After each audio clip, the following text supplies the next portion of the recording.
Let's make our own copper peptides. We're going to focus this particular concoction at just under 2%.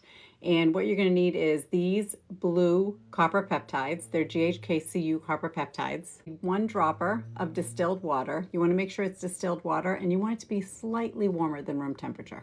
And then you're just going to need half a dropper of glycerin, which I think most of you already have.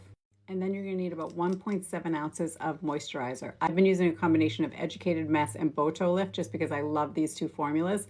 But you can use from the drugstore, you can use Elf Hydration, you can use the Neutrogena water cream, you could use the pHix, the Skin Silk. Those 3 are all perfectly acceptable and much cheaper alternatives. So you're going to add 1 full dropper of 1 milliliter of water. Make sure it's distilled.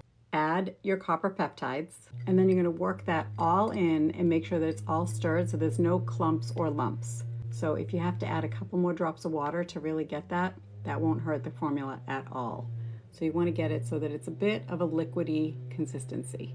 And we're going to thicken it up with some glycerin now. Then you're going to add about half a dropper of glycerin. Make sure that all gets in there.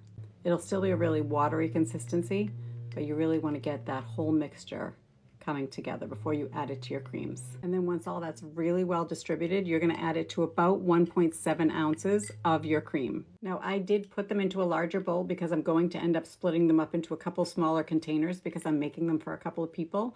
What you're looking for is a super smooth consistency with no white waves.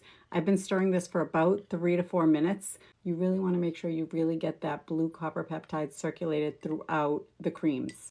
Then once you're done, you'll see that it's a smooth, beautiful cornflower blue color. Apply this in your impact routine at the very end, and it will also serve as your moisturizer. We'll be doing a live talking about this in the next couple of days over the weekend, so stay tuned. I'll actually post a copper peptides live just so that we can have any explanations just in case anybody has a question. I do have the items linked above. If you have any questions, drop them below. I hope it's helpful. Enjoy. These are magical. Talk to you soon.